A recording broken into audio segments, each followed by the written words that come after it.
Bonjour tout le monde et bienvenue dans ce nouveau cours, cette nouvelle vidéo concernant les explications de la première année du baccalauréat, dite sixième année au Maroc.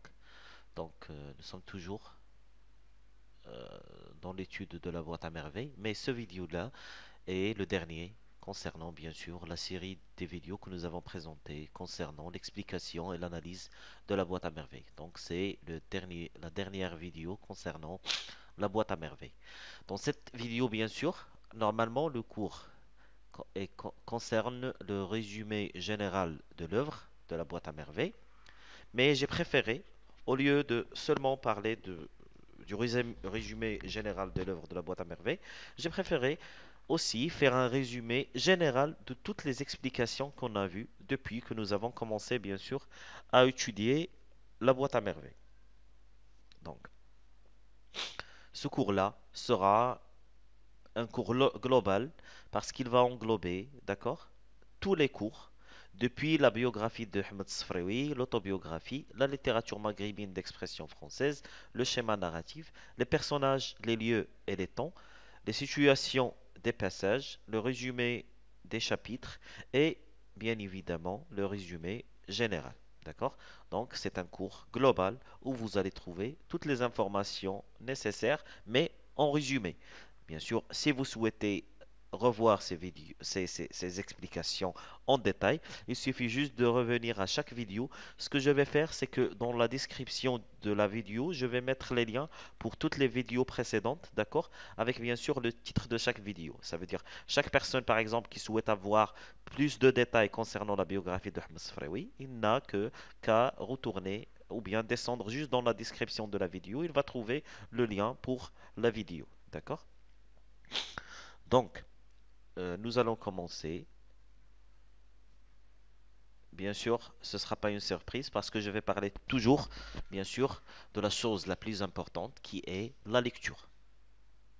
On est bien d'accord? La lecture est la chose la plus importante. Pourquoi? Parce que normalement, si on ne lit pas le roman, d'accord, on aura une difficulté à avoir le vocabulaire nécessaire pour répondre aux questions, que ce soit les questions de la compréhension ou bien les questions de l'expression écrite, d'accord? Parce que c'est normal. Normalement, je n'ai pas un vocabulaire riche, d'accord? Et quand je dis un vocabulaire riche, il se peut que comme je le dis toujours, que vous ayez une aisance dans la langue française, que vous avez vraiment un bon vocabulaire, mais il faut être spécialiste. Ça veut dire, je, j'écris de très très belles productions écrites, je parle couramment le français, mais pour répondre aux questions concernant la boîte à merveilles, je suis dans l'obligation d'avoir un vocabulaire qui, bien sûr, concerne la boîte à merveilles. Si je n'ai pas ce vocabulaire-là, c'est comme si, comment je vais dire, c'est voilà, vous avez la langue française, mais dire quoi? D'accord? Je sais parler français, mais qu'est-ce que je vais dire? D'accord? Si nous prenons l'exemple, toutes les personnes nées au Maroc savent parler, bien sûr, la langue marocaine, Derija. Mais est-ce que tout ce que peut dire les Marocains est très important?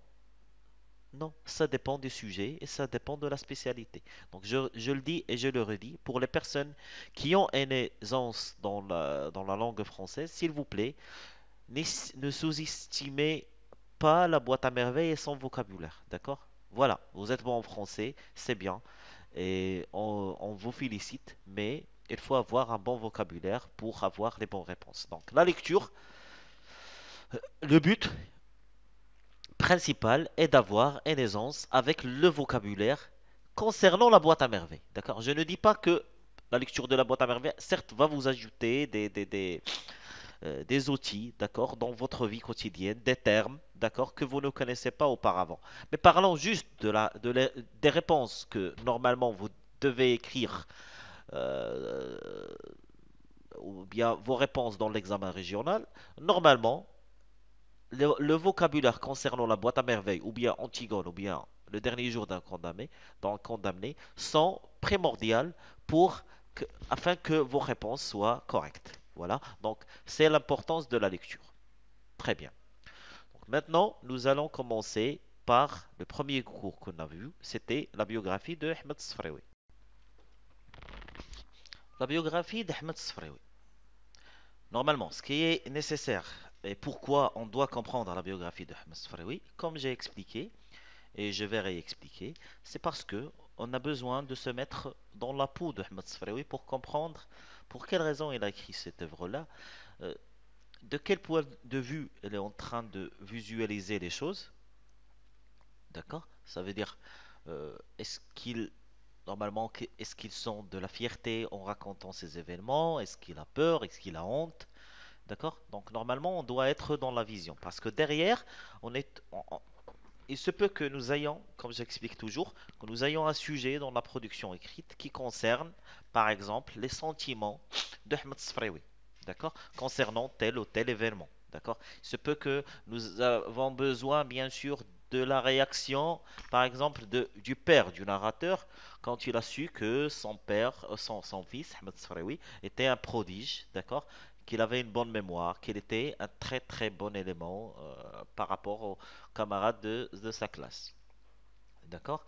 Et bien sûr, pour comprendre le contexte culturel et temporaire, bien sûr, concernant tous les événements qui sont racontés dans la boîte à merveilles. Donc, pour ce qui est la biographie d'Ahmed Sfraoui, donc on a dit que c'était un enfant né de parents, ses parents étaient d'origine berbère ou amazigh. Euh, Elle était toujours passionnée par, bien sûr, la littérature du Maroc et les écrits français. Donc, c'est ce qui fait en sorte, bien sûr, maintenant nous allons comprendre la combinaison. Pourquoi cet auteur-là, dans la boîte à merveilles, il est en train de raconter des événements et des faits qui sont originaux du Maroc, d'accord, les habitudes et la culture marocaine, mais qu'il est en train de parler de ces événements-là en langue française. Donc, vu sa biographie, on comprend pourquoi. Parce qu'on dit que Ahmed Sfraoui est passionné par la littérature de son pays et les écrits français. D'accord? Et c'est pour ça on dit la littérature maghrébine d'expression française. D'accord? Ce n'est pas la littérature française, non, c'est la littérature maghrébine ou marocaine par l'expression. Ça veut dire qu'il n'utilise que des expressions françaises pour parler de la littérature marocaine.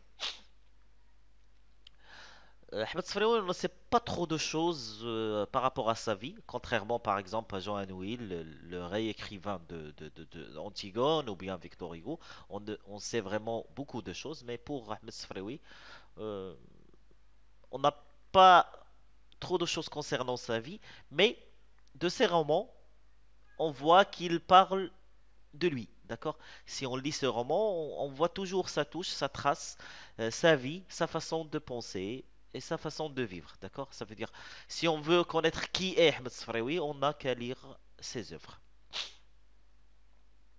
Parce que ces œuvres retracent vraiment son parcours dans la vie. D'accord?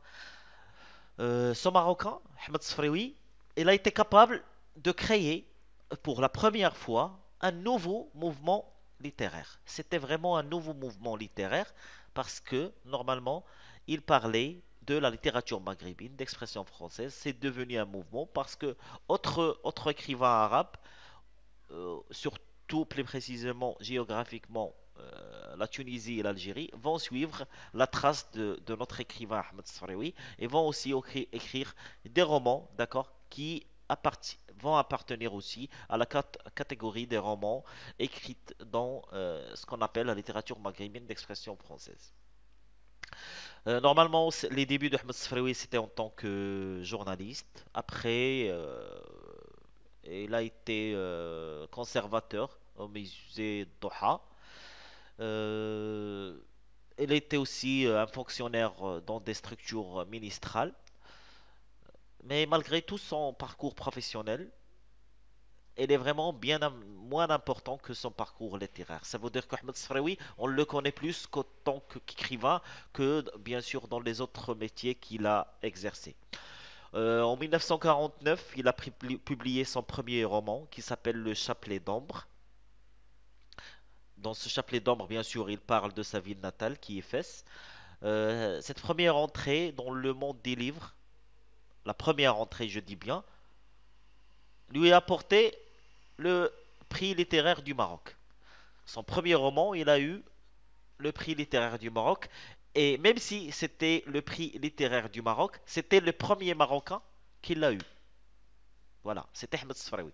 En 1954, il publie chez la maison d'édition Seuil, qu'on appelle Seuil, La Boîte à Merveilles, notre roman, qui est considéré aujourd'hui comme un roman ethnographique. Je vais expliquer pourquoi. On ne dit pas autobiographique, mais ethnographique, mais surtout comme le premier roman de la littérature marocaine d'expression française. Si vous voyez là, on ne dit pas la littérature maghrébine, mais la littérature marocaine. Pourquoi? Parce que c'était le premier roman. Quand d'autres écrivains de l'Algérie et la Tunisie l'ont suivi, c'est là où vient l'appellation la littérature maghrébine. Ça veut dire qu'il englobe les trois pays qui étaient colonisés par la France. D'accord? Mais avant, c'était la littérature marocaine d'expression française. Il a créé ainsi un nouveau mouvement, d'accord, et introduit, ça veut dire il a eu la capacité d'introduire le monde littéral oriental dans la culture occidentale.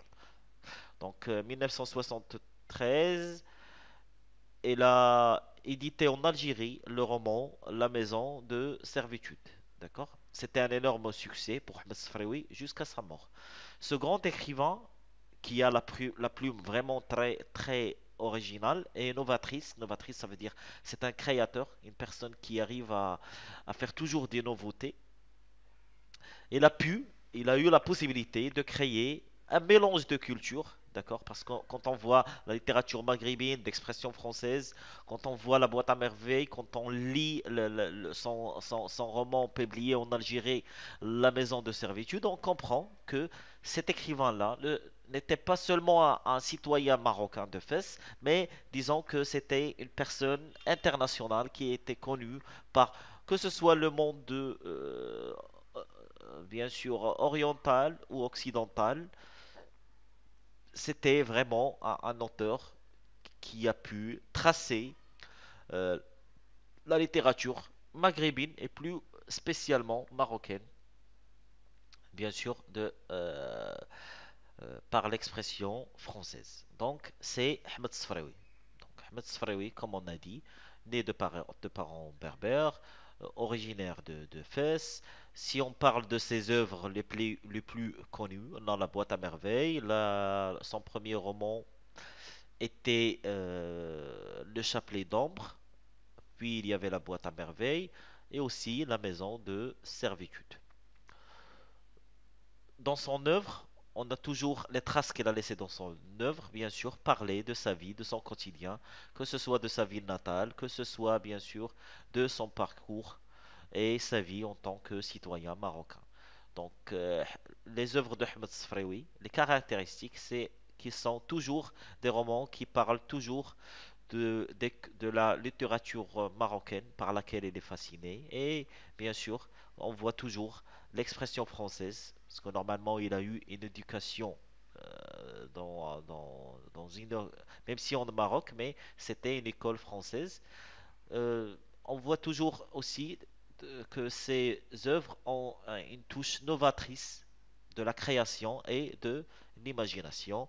C'est notre écrivain Ahmed Sfraoui. Alors, après la biographie de Ahmed Sfraoui, nous allons, bien sûr, nous avons déjà parlé en détail de l'autobiographie. Donc, je vais juste faire un petit rappel concernant l'autobiographie. C'est quoi? Donc, l'autobiographie, comme je vous ai expliqué, c'est un terme qu'on peut composer en trois, d'accord? Bien décomposer en trois parties. C'est auto, bio et graphie. Auto, c'est soi-même. Bio, c'est vie.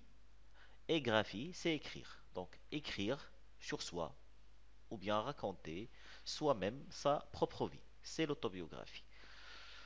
Donc cette autobiographie, bien sûr, a des caractéristiques qui sont bien précises. Quand on dit caractéristiques bien précises, cela veut dire qu'on peut reconnaître une autobiographie juste en connaissant les caractéristiques de l'autobiographie. Donc, parmi les caractéristiques de l'autobiographie, c'est que l'auteur, le narrateur et les personnages sont associés, ou bien ce sont les mêmes, d'accord? Quand on dit auteur, par exemple dans La Boîte à Merveilles, quand on dit auteur, c'est Ahmed Sfraoui. Narrateur, c'est Ahmed Sfraoui. Personnage, c'est Ahmed Sfraoui. Mais s'il vous plaît, je sais que il y a un petit mélange. Pas mal de gens disent, voilà, Ahmed Sfraoui, c'est l'écrivain qui a écrit le roman. Sidi Mohamed, c'est l'enfant dont parle Ahmed Sfraoui, l'écrivain. Et c'est faux. Pour faire la séparation entre l'écrivain et l'enfant qui vit les événements, on ne dit pas Ahmed Sfraoui et Sidi Mohamed. C'est vraiment, c'est une erreur qu'on ne doit pas faire. Pour faire la séparation, on doit dire l'auteur, narrateur adulte, pour parler de l'écrivain, et l'auteur, narrateur enfant, pour parler du petit garçon de 6 ans. C'est comme ça qu'on doit faire la séparation. Ça veut dire, dans vos réponses, c'est par exemple, on vous demande, par exemple, on a un texte où nous avons Sidi Mohamed, l'enfant de 6 ans, qui est en train de parler. Notre réponse on doit l'écrire comme suit. L'auteur, narrateur, enfant, et on répond. D'accord? Si on souhaite parler de l'adulte, l'écrivain, on doit dire l'auteur, narrateur, adulte. Donc,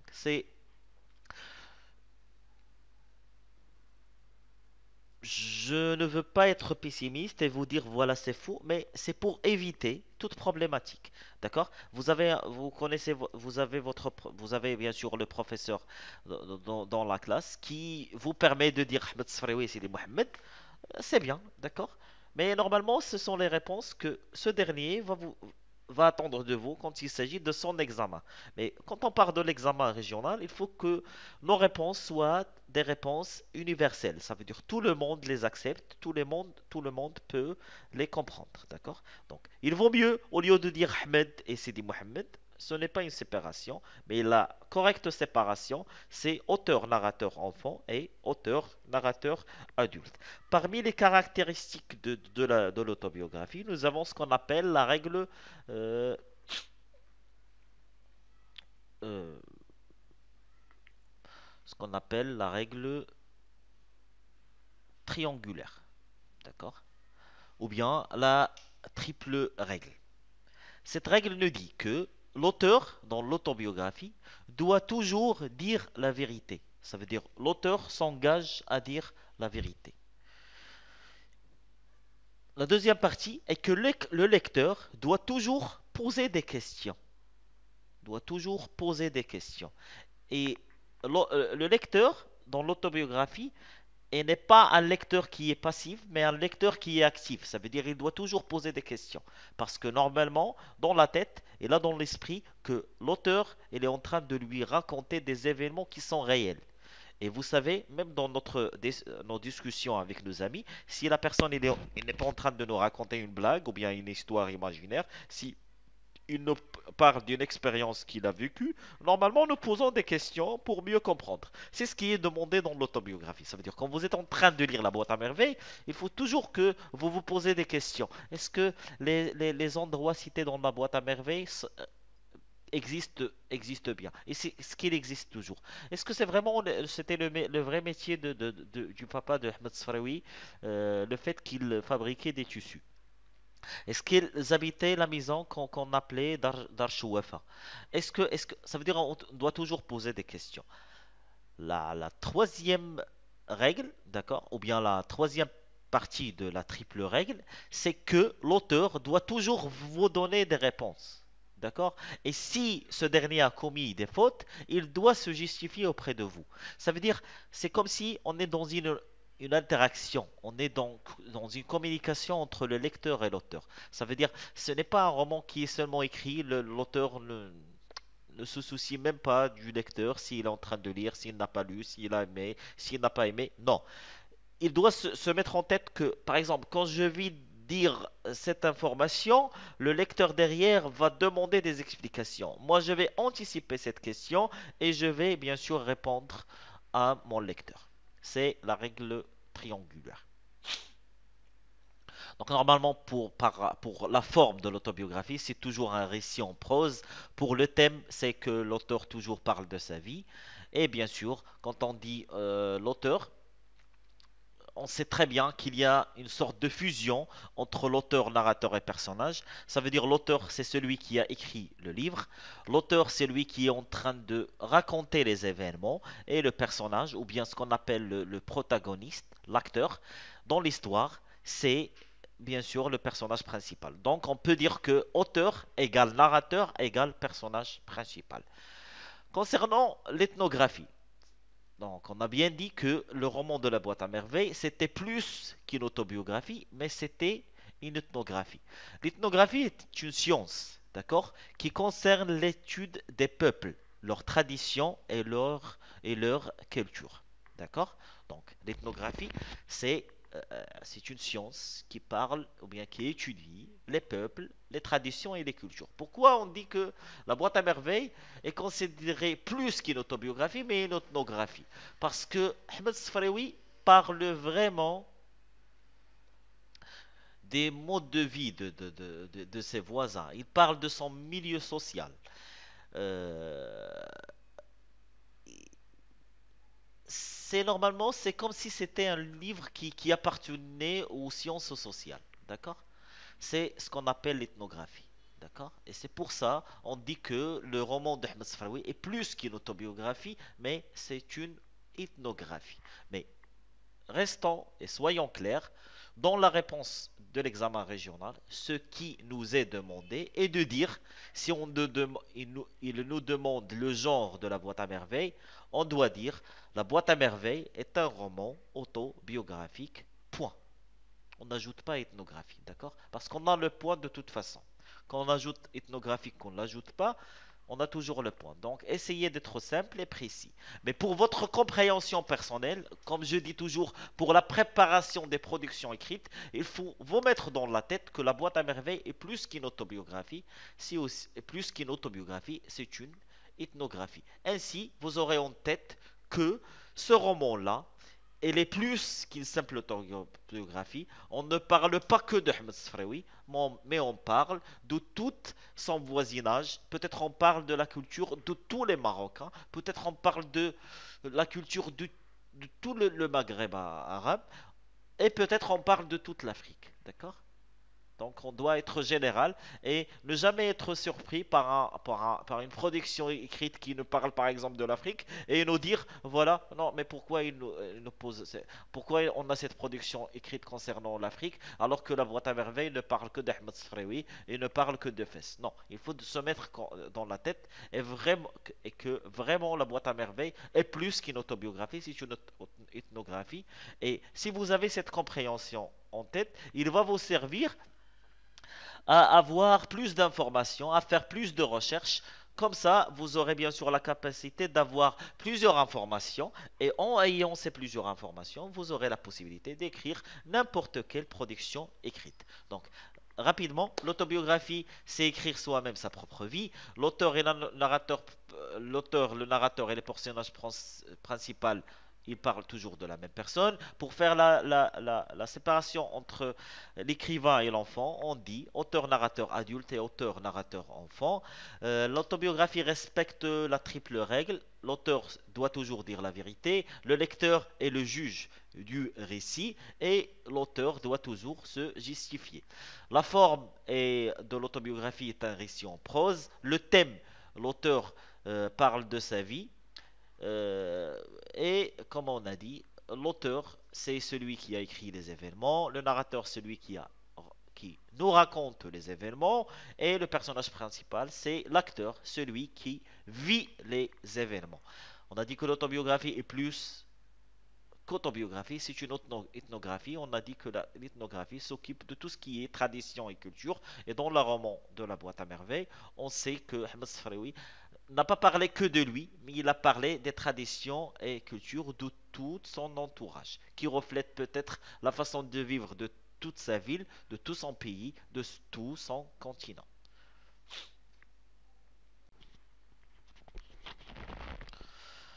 La littérature maghrébine d'expression française, c'est quoi? Et pourquoi on parle de ce cours-là? Normalement, pourquoi on parle de la littérature maghrébine d'expression française? Parce que notre roman qui est La boîte à merveilles fait partie de ce nouveau mouvement littéraire. Pour le comprendre, il faut dans un premier temps comprendre c'est quoi la littérature. La littérature, c'est très très simplement, c'est le fait de raconter la vie, ses faiblesses, ses forces, les événements troubles, les pulsions, les sentiments. Des fois, en parlant de ces sentiments, en parlant de ces événements, on parle de la tradition, on parle des cultures, on parle de tout. C'est la littérature. C'est la littérature. Quand on parle de la littérature maghrébine, c'est normalement une littérature qui a commencé principalement avec notre œuvre La Boîte à Merveilles. Et on l'appelait même pas la littérature maghrébine, on l'appelait la littérature marocaine.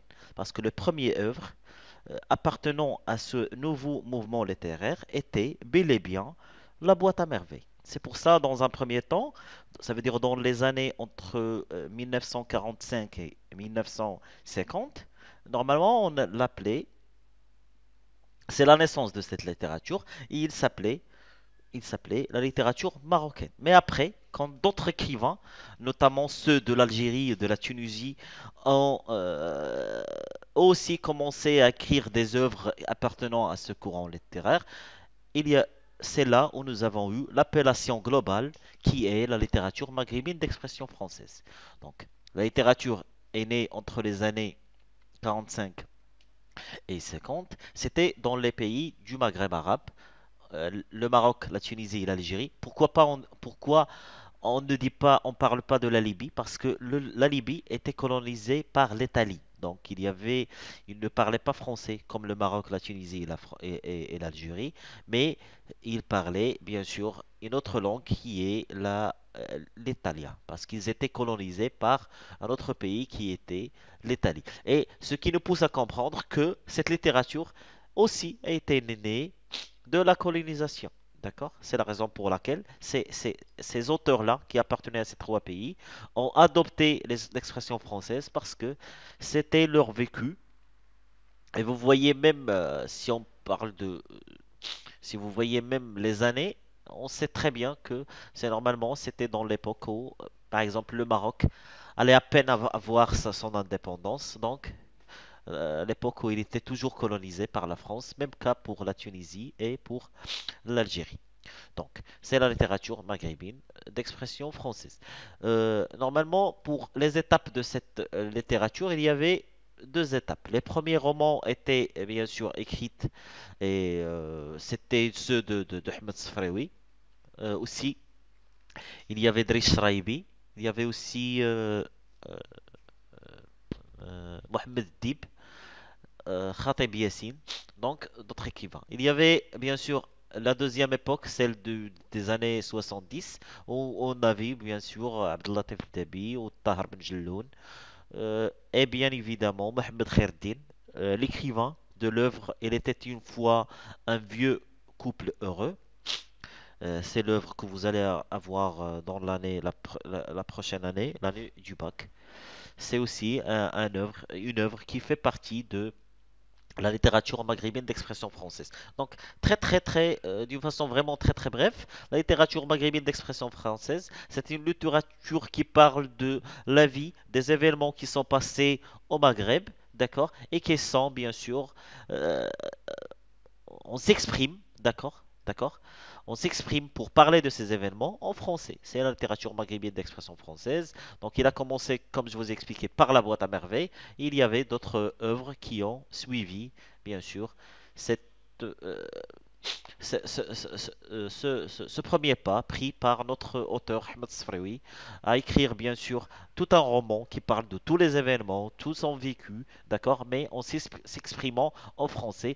Et parmi les caractéristiques de la littérature maghrébine d'expression française, c'est que vous allez trouver pas mal de fois que vraiment les auteurs parlent des faits qui sont purs marocains et purs arabes, mais juste en s'exprimant en français. Donc, ça veut dire, quand ils disent le msid, ou bien l'hammam, ou bien dar chouafa, l'haïk, ce sont des termes qui sont bien sûr arabes, qui sont plus précisément marocains, mais on s'exprime juste en français.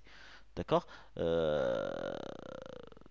Ahmed Sfraoui n'a pas bien sûr changé ces termes-là, d'accord?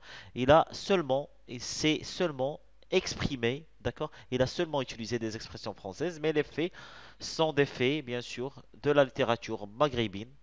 Et bien sûr, c'est ce qui fait la particularité de cette œuvre-là, la particularité de l'œuvre de La Boîte à Merveille écrite par Ahmed Sfraoui.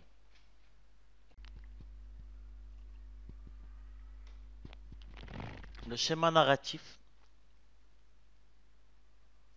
bien sûr, le cours très important parce que c'est le cours qui nous permet d'avoir, comme le dit le titre, un schéma de la narration des événements. Ça veut dire un schéma pour comprendre comment les événements vont évoluer et comment, bien sûr, les événements vont être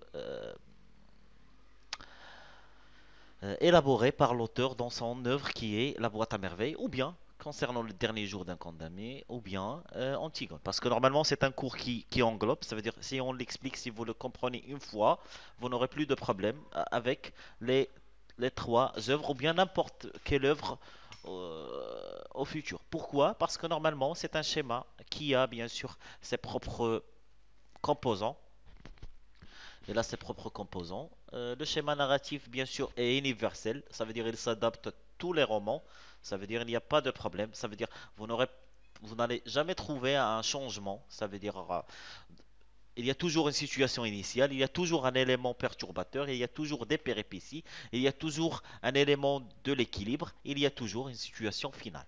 Voilà, tout simplement. Ça veut dire vous n'aurez jamais, bien sûr, une chose qui va se répéter ou bien qui va être modifiée. Ça veut dire un schéma qui est respecté par tous les œuvres, tous les auteurs en écrivant bien sûr leur œuvre bien sûr, sont dans l'obligation de citer, bien sûr, ou bien de respecter le schéma narratif de, bien sûr, dans leur œuvre. Ça veut dire la narration doit être établie selon un schéma bien défini.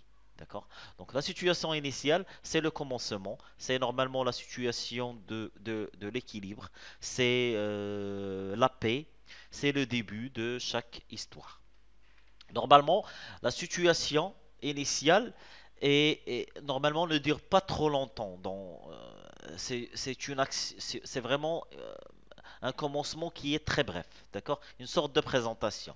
Mais par exception, dans la boîte à merveilles, la situation initiale va durer pendant 8 chapitres. Pourquoi? Parce que c'est une autobiographie et que Ahmed Sfraoui, il est en train de nous raconter tout au long des 8 premiers chapitres la vie normale. Ça veut dire qu'il n'y a pas eu de problème, bien sûr, jusqu'à la perte que bien sûr son père perd le capital dans le souk et c'est là bien sûr que les événements vont se suivre. Mais du chapitre 1 jusqu'au premier partie du chapitre 8, il n'y a pas de problème. C'est pour ça, comme particularité, ou bien comme exception, la boîte à merveilles a une situation initiale qui est très longue. Mais euh, comment dire, la règle est que la situation initiale ne dure pas trop longtemps.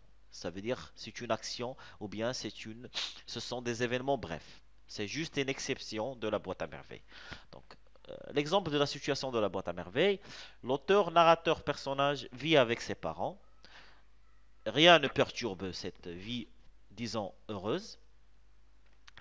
Cette partie va occuper, comme je vous ai expliqué, une place très importante. C'est depuis le chapitre 1er jusqu'au chapitre 8. Bien sûr, la longueur de cette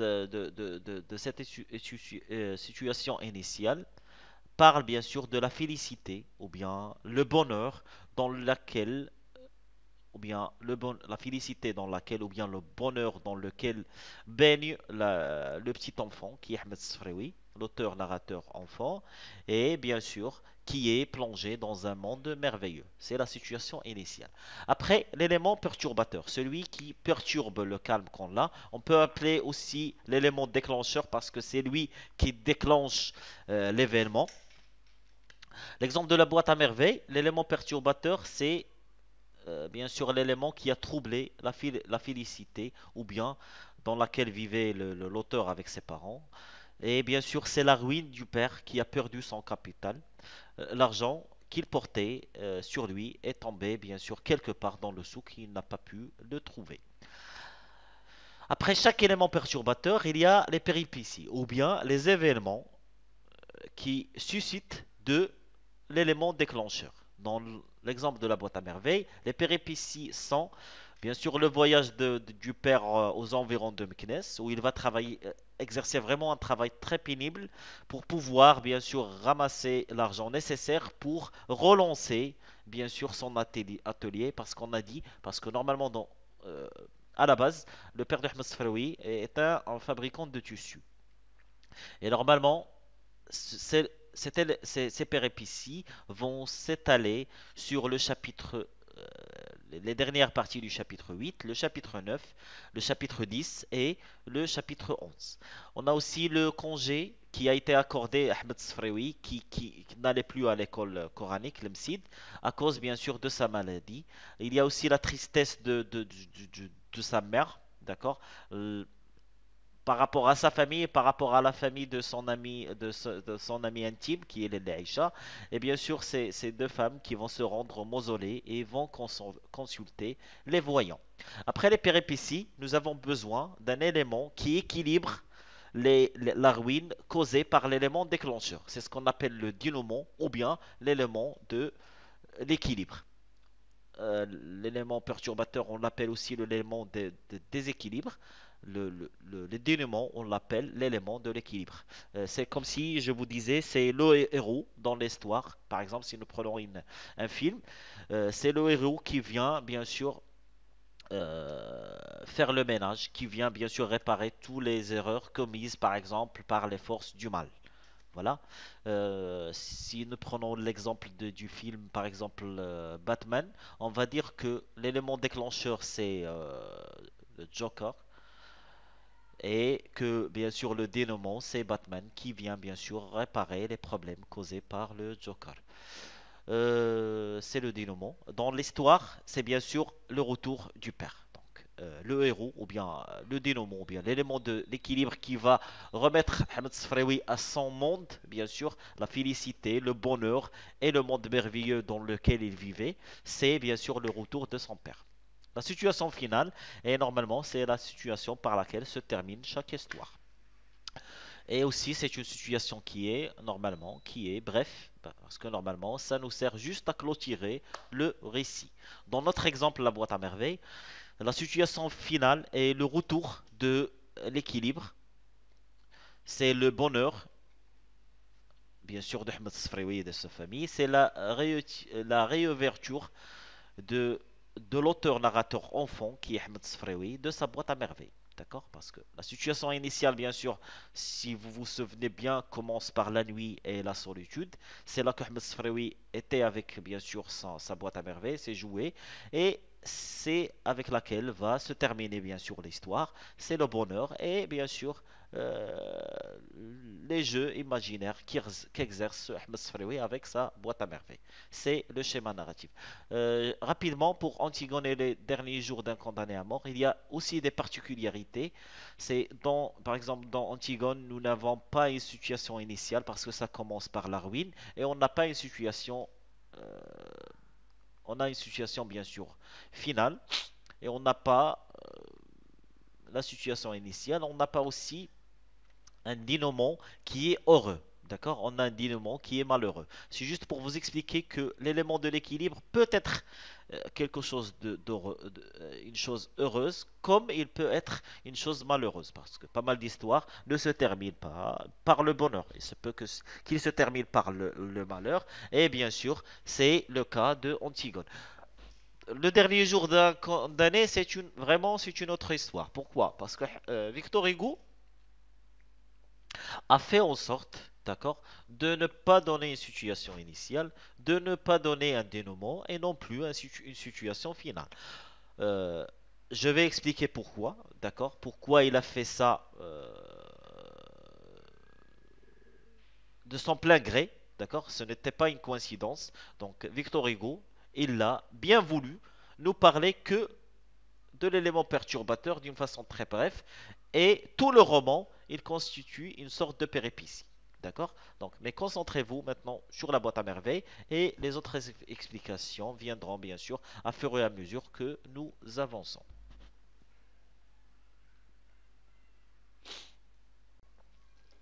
Personnage, lieu et temps.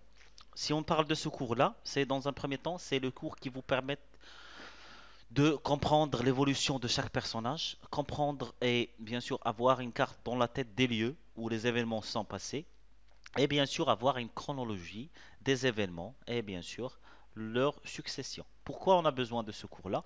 C'est un cours très important pour répondre aux questions de la compréhension. C'est très important pour avoir des exemples et des arguments concernant la production écrite. C'est très important pour répondre à la fameuse question concernant la situation du passage. Parce que normalement, si on n'a pas dans la tête les personnages, leur évolution, leur importance, si on n'a pas les lieux dans la tête, et les temps, bien sûr, ou bien les marqueurs de temps qui sont utilisés dans le roman, ça va devenir vraiment très difficile pour pouvoir localiser bien sûr un texte et pouvoir faire sa situation du passage. Commençons par les personnages. On a parlé du jeu qui constitue le Ahmed Sfraoui. La boîte à merveilles, c'est un personnage symbolique, ce n'est pas un être humain, c'est juste une boîte remplie d'objets, mais normalement qui constitue le véritable ami de Ahmed Sfraoui.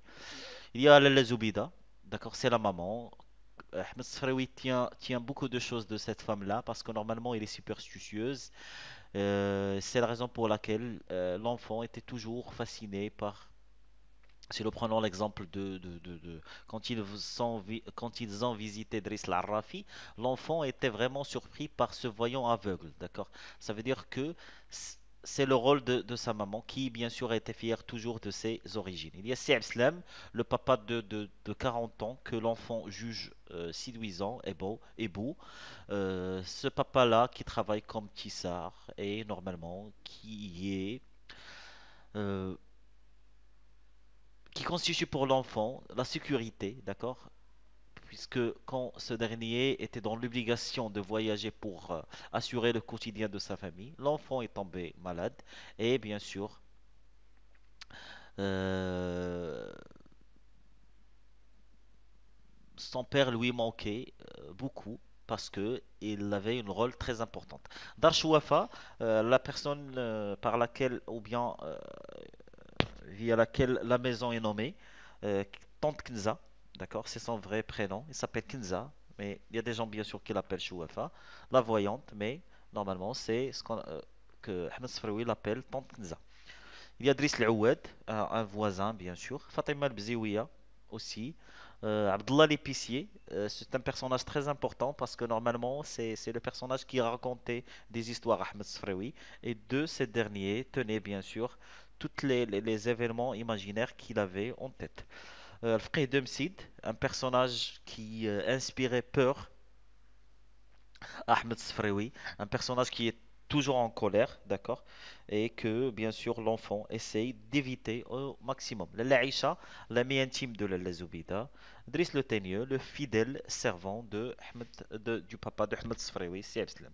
Donc, ce ne sont pas les personnages, tous les personnages cités dans l'œuvre, mais ce sont les personnages qui ont eu un rôle dans, bien sûr, euh, le déroulement des événements. Parce que, par exemple, Driss le Teigneux, c'est la personne qui va apporter, bien sûr, dans la fin du roman, provision et bonne nouvelle à la famille de Ahmed Sfraoui. Abdullah, c'est celui qui nourrit l'imagination. Le rapport entre Fqih et Ahmed Sfraoui. Lala Zoubida et son ami, Lalla Aïcha. Vous voyez, ce sont les personnages qui sont plus importants. Comme je vous ai dit auparavant dans la vidéo qui concerne très exactement les personnages, je vous avais dit que normalement, vous avez la possibilité de, bien sûr, il y a un S de plus ici, on va l'éliminer. Vous avez la possibilité de ne parler des autres personnages que vous jugez, si vous jugez très important, n'hésitez pas de les ajouter dans les commentaires. Mais ce sont les personnages qui ont bien sûr eu un rôle dans l'évolution des événements. Il y a les... Prenons les lieux, d'accord. Bon, les lieux, plusieurs lieux sont cités.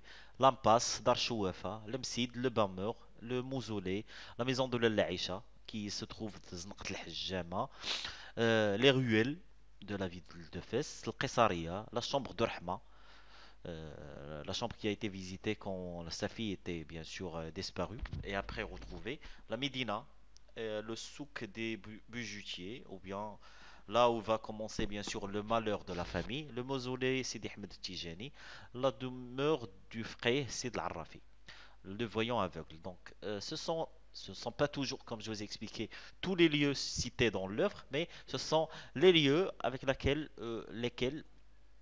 ou bien Ahmed Sfaroui a utilisé pour marquer des événements très importants dans sa vie. Donc, si vous arrivez à associer par exemple, si on associe le Qessaria au fait que Ahmed Sfaroui a acheté de nouveaux vêtements pour la fête de Ashura, on garde en tête et à l'esprit, si par exemple on a ce texte-là, on sait que ça s'est passé à la Qessaria, on sait que ça s'est passé la fête de Ashura, ça veut dire on a en tête les lieux, les têtes, ce qui était avant, d'accord, pour pouvoir faire une correcte situation de passage. Il y a bien sûr les temps. Pour les temps, j'ai préféré parler que des saisons. Pourquoi? Parce qu'il y a une répétition dans les temps, ça pourrait faire engendrer des problématiques. Parce que si on voit que, par exemple, le mardi, le jour du mardi a été cité pas mal de fois. Donc, il valait mieux parler, parce que normalement, Ahmed Sfaroui a parlé de sa vie pendant une période bien précise qui commence bien sûr de l'hiver, passe par le printemps et se termine par l'été. Donc, si vous arrivez à localiser les événements qui sont passés dans l'hiver, si vous arrivez à avoir les événements qui sont passés dans le printemps, l'été, et bien sûr les associer au lieu, et puis les associer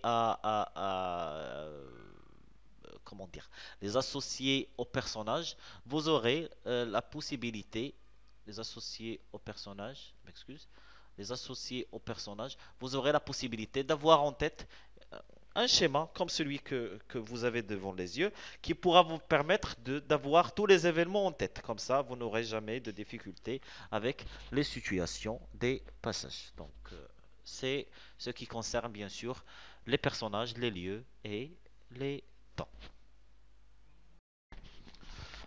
Pour les situations des passages, et comme je vous ai expliqué, normalement, vous allez le retrouver dans les 3 œuvres. Donc, mais maintenant, nous allons avoir un focus seulement sur la boîte à merveilles. Donc, la situation du passage, la définition, c'est le fait de parler des événements qui sont passés en relation avec le chapitre ou bien le texte ou bien l'extrait que vous avez bien sûr devant les yeux dans l'examen régional ou bien le chapitre que vous êtes par exemple si vous êtes en train de suivre avec moi, essayez de même temps de faire des exercices. Le texte que vous avez devant les yeux, par exemple, s'il s'agit par exemple d'un texte qui est dans le chapitre 9, comment citer ce chapitre 9 ou bien le texte dans le chapitre 9 par rapport aux chapitres qui sont passés en relation avec le chapitre 9. D'accord? La bonne nouvelle avec la boîte à merveilles, c'est que les événements sont très simples et se suivent. D'accord? Si vous avez suivi bien sûr le cours des lieux et des temps, vous allez voir que Ahmed Sfaroui euh, étale tous les événements qu'il est en train de raconter par rapport aux trois, bien sûr, saisons. L'été, il a commencé par l'hiver, le printemps et l'été. Il n'a pas cité l'automne. Donc ça commence par le printemps, puis par l'hiver, suivi par le printemps et l'été. Ça veut dire les événements sont dans une chronologie croissante, sont bien organisés, donc il n'y a pas de problème. Chaque fois que vous essayez, si vous avez juste le résumé de chaque chapitre en tête, vous n'aurez pas de problème à faire de chaque passage. Donc, mais il faut juste faire attention.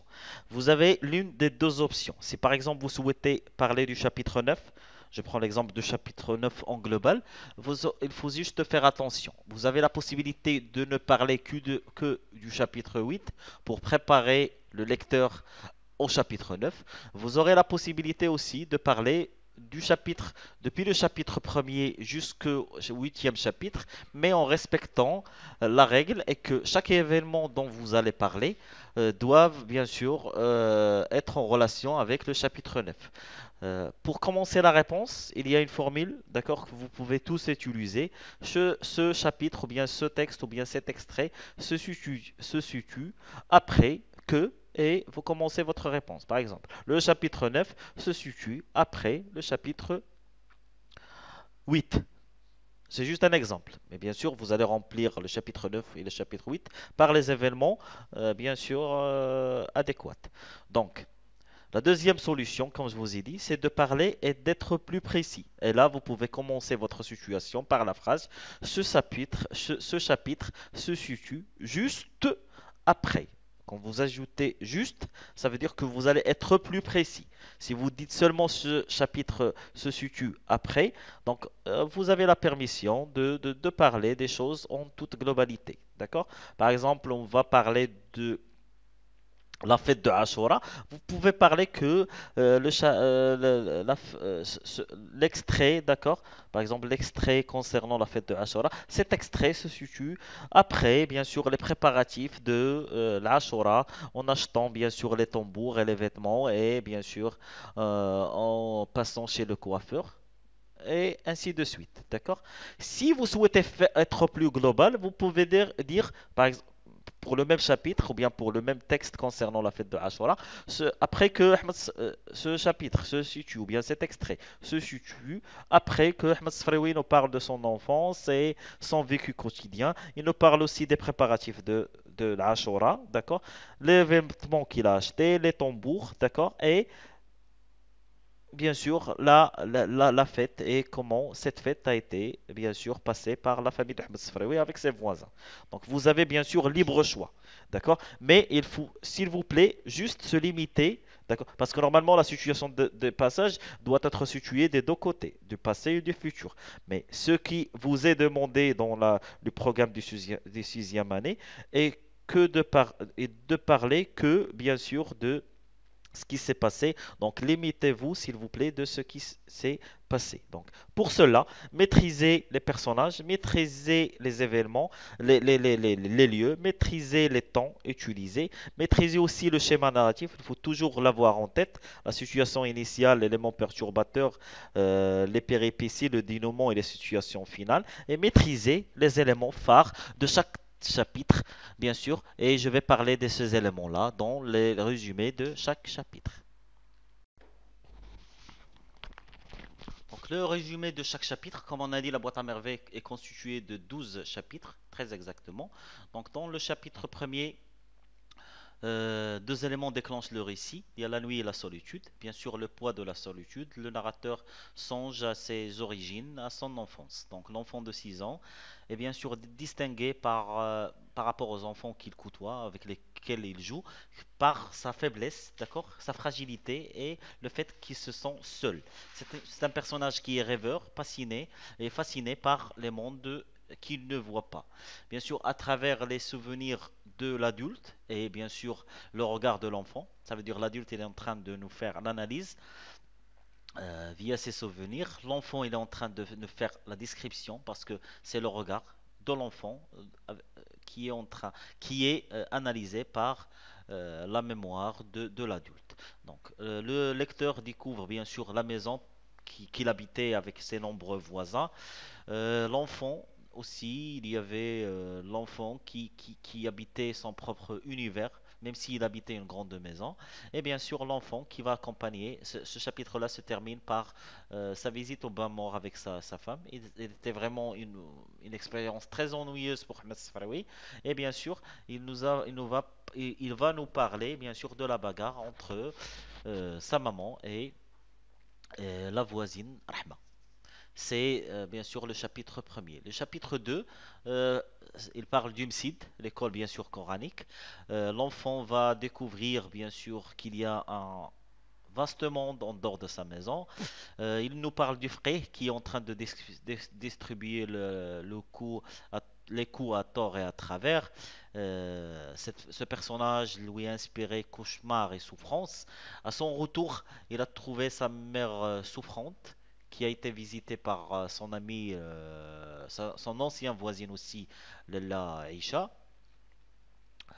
La mère de l'enfant, bien sûr, encourage sa voisine à visiter un sanctuaire qui s'appelle Sidi Bouraleb. Aussi, l'enfant aura la possibilité de boire l'eau de ce sanctuaire, dite bénie. Et bien sûr, pourra retrouver sa gaieté et ses forces. L'enfant, bien sûr, découvre les rituels des mausolées et l'univers invisible, les prières, les invocations et tout ce qu'il y avait dans cette zaouia.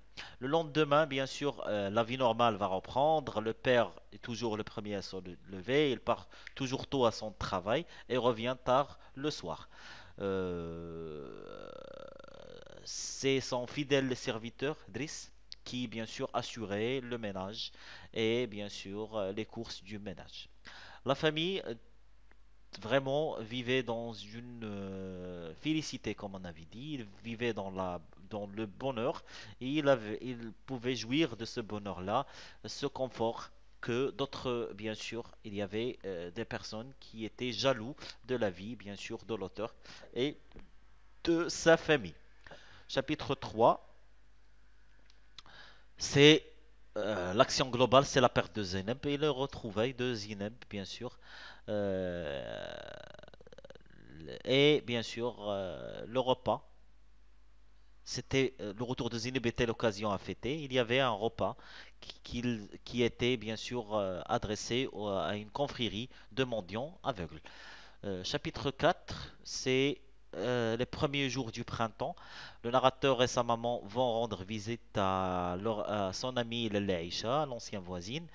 Une journée bien sûr de Vardash que Ahmed Sfaraoui va trouver l'occasion pour jouer avec les enfants du voisinage. Lalla Zoubida fait part à son mari bien sûr des ennuis de Lalla Aïcha, du mari de Lalla Aïcha, Moulay Al-Arbi. C'est un ouvrier à lui qui s'appelle Abdelkader. Ce dernier avait renié des dettes et même plus, avait prétendu avoir versé la moitié du capital de l'affaire de Abdelkader, qui est le mari de Aïcha. Les juges, bien sûr, étaient prononcés, euh, les juges s'étaient prononcés en faveur de Abdelkader, le serviteur, et c'est ce que bien sûr les Zoubida était en train de raconter à son mari pour lui expliquer la situation. L'enfant, comme toujours, était ailleurs, dans son propre univers, avec ses boîtes et ses objets magique. Bien sûr, on parle pour la première fois d'Abdullah l'épicier qui rapportait que le père de Ahmed Sfraoui rapportait les récits à la maison, d'accord? Les récits, bien sûr, qui excitèrent l'imagination et obsédaient Ahmed Sfraoui durant toute son enfance. Chapitre 5, c'est la journée du Msid, le faqih parle aux enfants par rapport à Ashura, bien sûr, et les préparatifs.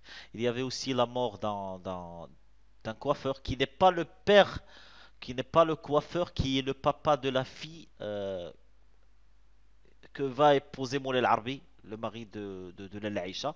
Ce n'est pas le même coiffeur, c'est un autre coiffeur qui s'appelle Battahar, qui était mort. On le pleure. Bien sûr, c'était la première fois que Ahmed Sfraoui voit les obsèques et les funérailles qui vont bien sûr marquer toute la vie de Ahmed Sfraoui. Le chapitre 6, c'est les préparatifs de la fête qui ont bien sûr trop avancé parce que la fête approchait. Donc les enfants étaient dans deux équipes et chacun avait une propre tâche à faire. Euh, c'est là on cite la Qessaria. L'enfant va accompagner sa femme, bien sûr, pour songer ou bien acheter des habits pour l'occasion. Le gilet et la chemise et les babouches. De retour à la maison, bien sûr, Rahma a insisté pour voir les achats de Ahmed Sfraoui. Euh, le narrateur était fasciné par le récit de Rahma par rapport aux mésaventures de Si'isman, un voisin très âgé, époux de Lalla Khadija, une femme qui est plus jeune que lui. Le chapitre 7, c'est la fête et pour bientôt, normalement. Encore, il y avait juste 2 jours avant que la fête. Donc, il y avait tous les préparatifs dans la maison, les trompettes, les tambourins, l'essai des instruments qui va vraiment faire un bourdonnement. Il y avait trop d'essais, donc chaque famille essayait ses propres instruments musicaux. Ce sont les dernières touches avant le grand jour qui est l'Ashura. Les enfants ont fini par travailler. Quand on dit les enfants, ce sont les disciples ou bien sûr les camarades du Msid, de Ahmed Sfraoui, qui ont préparé leur lustre. L'enfant accompagne son père en ville. Ils vont bien sûr chez le marchand des jouets. Et bien sûr, aussi ils vont passer chez le coiffeur. Chose peu appréciée par l'enfant parce qu'il va assister à une saignée et vraiment va s'ennuyer des récits du barbier. La rue était plus belle, plus enchantée, et ce soir-là, la maison baignait dans une atmosphère des derniers préparatifs. Le jour de la fête, dans ce même chapitre, le chapitre 7, on se réveille tôt, 3 heures à peu près du matin, l'enfant est habillé, accompagne son père, homicide, célébration.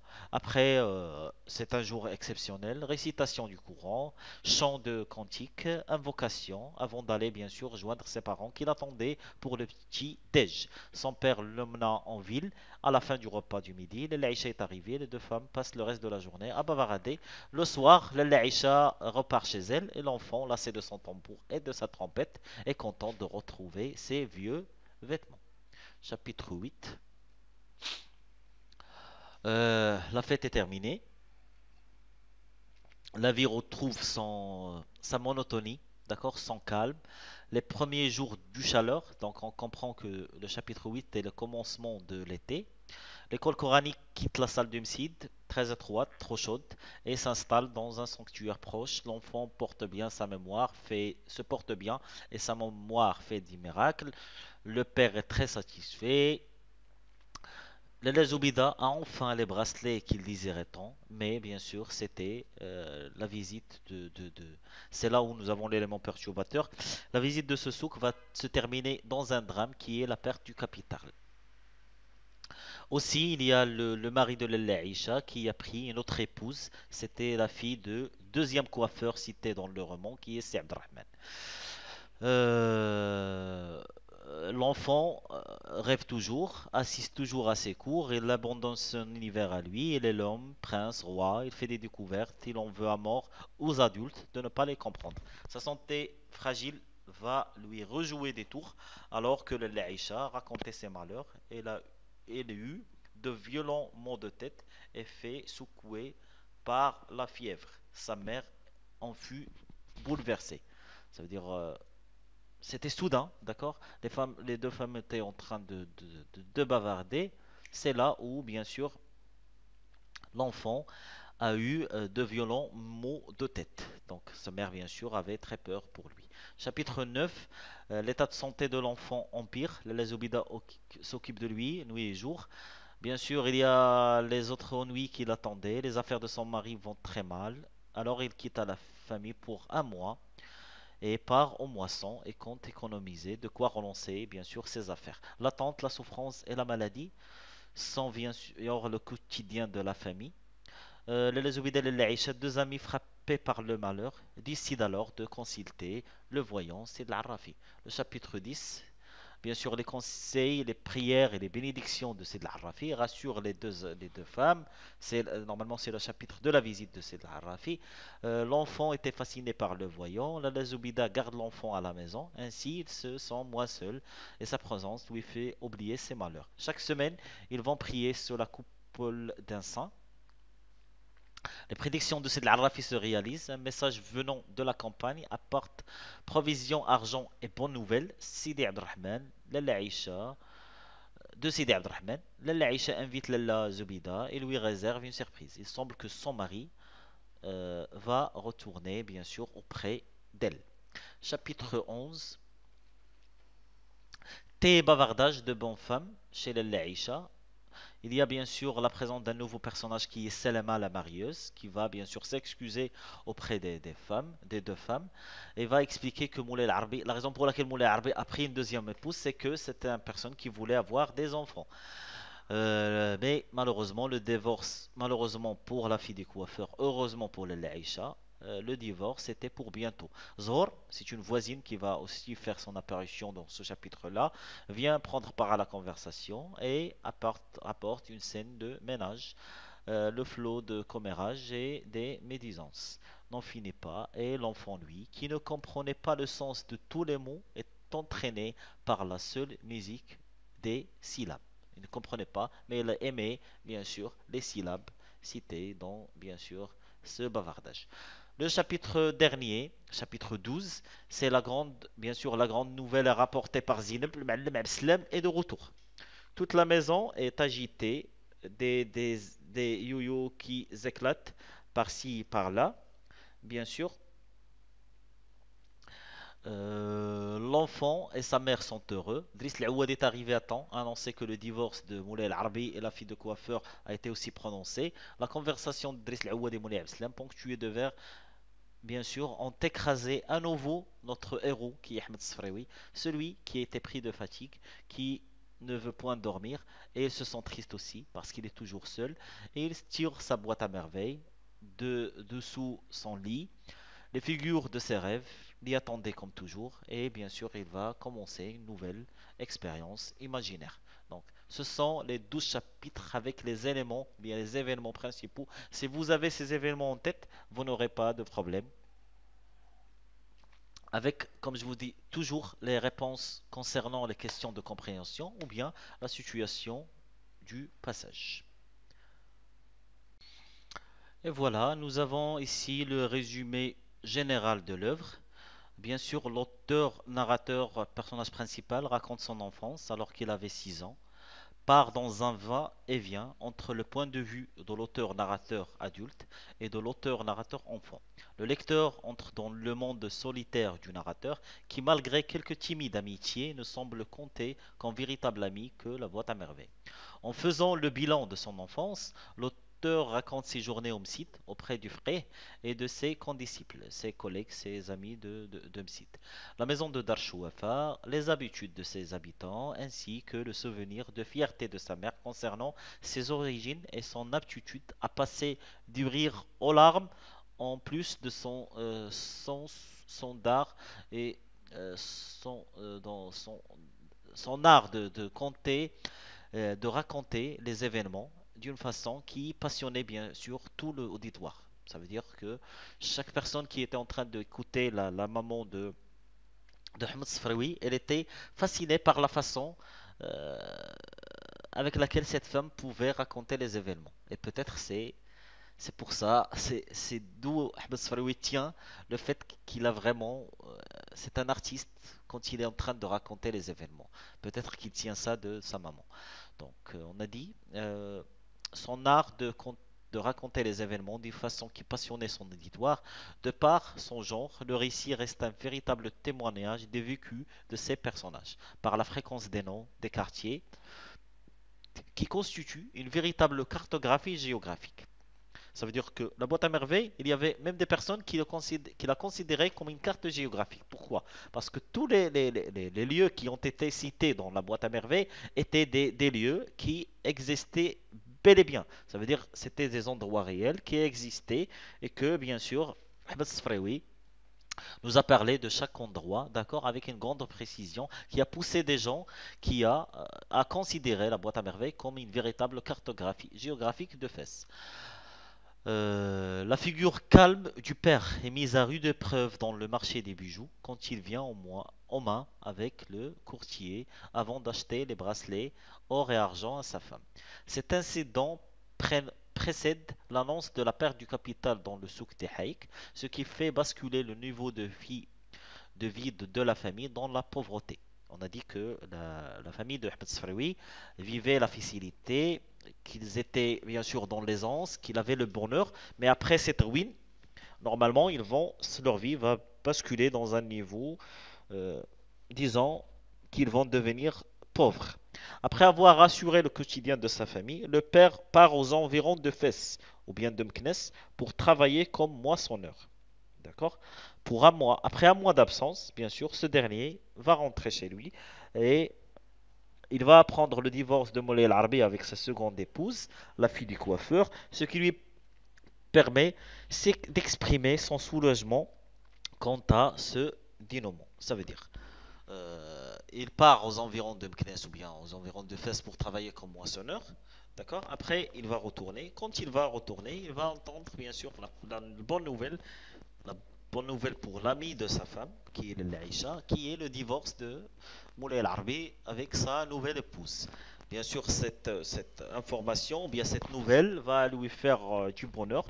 Il va aimer, bien sûr, et va être soulagé. Parce que vous savez, parce que normalement, ce Slam était impliqué, parce que chaque fois, c'est sa femme qui était en train de lui raconter tout ce qui s'est passé à la malheureuse Lalla Aïcha, qui a su venir en aide aux besoins de son mari, mais que ce dernier, il voulait tant avoir des enfants, c'est la raison pour laquelle elle a pris une seconde épouse. Donc, on comprend pourquoi, c'est très important. Parce que normalement, le dénouement de notre boîte à merveilles constitue deux événements principaux. Le premier est le retour de Saïd Islam, le deuxième est le retour de Moulay Harbi auprès de sa femme. Donc c'est le résumé général. Euh, si vous avez en tête le résumé de chaque chapitre, vous aurez la possibilité d'écrire vous-même votre propre résumé. Parce que normalement, ça commence par l'enfant, d'accord? Il parle de Msid, il parle des frères, des Moussoulés, son état de santé qui a empiré. Il parle aussi de Ashura. Après Ashura, il y a la fragilité de son corps, le voyage de son papa pour assurer le quotidien. Après, le retour de son père. Et bien sûr, le retour de Moulay Al-Arbi parce que normalement, l'Aïcha est un personnage très important dans le roman parce qu'on la voit en plusieurs chapitres. C'est pour ça qu'on considère que même le retour de Moulay Harbi auprès de sa femme est un événement très important qui doit être cité dans le résumé général de l'œuvre.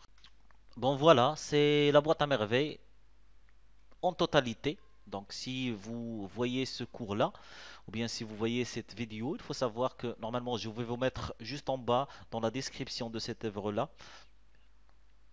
tous les liens qui vont bien sûr vous guider vers les autres vidéos qui expliquent en détail les éléments qu'on vient d'expliquer. Bien sûr, on a parlé de tout, d'accord? Il vous suffit juste de bien lire votre roman, le lire et le relire, pour, comme je vous ai expliqué, afin que vous ayez un bon bagage par rapport aux termes utilisés dans la boîte à merveilles. Vous avez maintenant toutes les explications, la biographie d'Ahmed Sfraoui, l'autobiographie, la littérature maghrébine, le schéma narratif, les personnages Dieu et temps, les situations de chaque passage, le résumé des chapitres et le résumé général. Bien sûr, le cours qui va suivre sera concernant bien sûr la tragédie d'Antigone, d'accord? Donc j'espère que vous maîtrisez très très bien la boîte à merveilles. Ainsi, nous aurons la possibilité de bien sûr avancer et bien sûr commencer la tragédie d'Antigone. Une bonne nouvelle, c'est qu'il y a pas mal de cours qui vont se répéter. Donc, si vous avez bien assimilé et compris les choses, d'accord, normalement, vous n'aurez pas de difficultés concernant Antigone. Notre premier cours, bien sûr, sera la biographie de Jean Anouilh. Et nous allons, bien sûr, commencer cela. Et une autre chose, s'il vous plaît, n'hésitez pas dans les commentaires, dans la page Facebook, le groupe WhatsApp, le groupe Facebook, n'hésitez pas à poser vos questions. Si vous avez une information que je n'ai pas citée, si vous souhaitez corriger n'importe quelle information, d'accord? N'hésitez pas, s'il vous plaît, ce sera vraiment le bienvenu. Vos commentaires sont toujours les bienvenus. Merci de nous faire part de vos idées si vous avez des problèmes. Aussi, s'il vous plaît, dans les groupes, vous pouvez même nous mettre des examens que vous avez eus dans la classe, d'accord? Qu'on peut voir tous et corriger ensemble. Donc, il ne me reste plus qu'à vous souhaiter une excellente journée et je vous dis à la prochaine avec bien sûr la tragédie d'Antigone.